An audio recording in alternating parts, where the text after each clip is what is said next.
This is Chapter 19, Part 8. In this video, we're going to discuss hemolytic disease. Now, the most common problem with Rh incompatibility really comes up during pregnancy. Now, normally, we don't have any direct contact between the maternal and fetal blood while the woman is pregnant.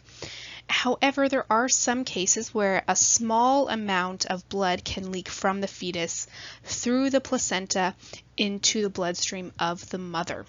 Now, if the baby is Rh positive and the mother is Rh negative, this can really cause a big issue.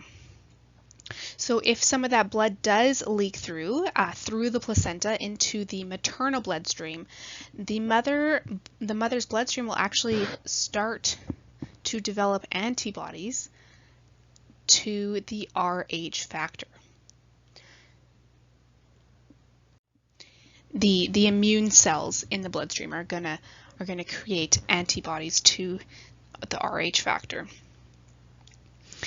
Now, because the greatest possibility of fetal blood kind of leaking into maternal circulation occurs at delivery, this is why usually the firstborn child who is Rh positive usually is not affected. If the mother becomes pregnant again, however, her now anti-Rh antibodies that her body has produced can cross the placenta. Because antibodies are really small, they can enter the bloodstream of the fetus, and the fetus can become very hurt if the fetus is Rh positive. If the fetus is Rh positive, those antibodies are going to come through the placenta, and it's going to cause agglutination and hemolysis, which is the bursting of red blood cells. If the fetus is Rh negative, though, there's not going to really be a problem because Rh negative means that the red blood cells don't have that Rh antigen, so the antibodies don't have anything to attack in that case. So here we have like a pictorial representation of this. So we have an Rh negative mother. So she is not going to have any antibodies for Rh, and she's also not going to have any red blood cells that contain that Rh factor. So she's pregnant with her first child, and because of the genes that the child has gotten from its father, he is developing into a Rh positive fetus. So you can see he has those Rh positive antigens within the child. So you can see there. Now, normally this wouldn't be a really big deal because the fetal blood circulation is going to stay almost completely separate from the maternal circulation, and nothing is going to cross that placenta. But there are certain rare cases in hemorrhaging or disease where during the pregnancy we're actually going to have some of those blood cells with the Rh antigen actually cross over into the mother's circulation.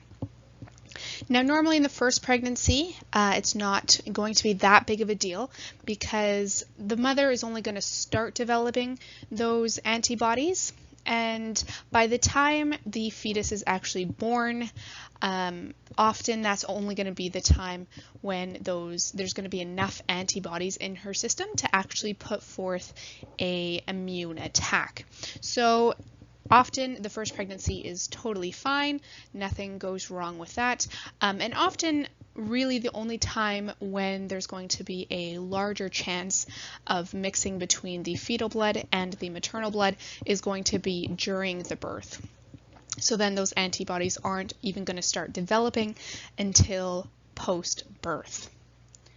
So then here we have between the pregnancies, or after the first pregnancy at least, this is when the mother's immune system is really going to be developing a lot of those anti-Rh antibodies. So she still is Rh negative, but she does have those anti-Rh antibodies kind of floating around in her bloodstream, in the blood plasma. So then when we come around to a second pregnancy with another Rh positive fetus, those antibodies are going to very readily cross the placenta.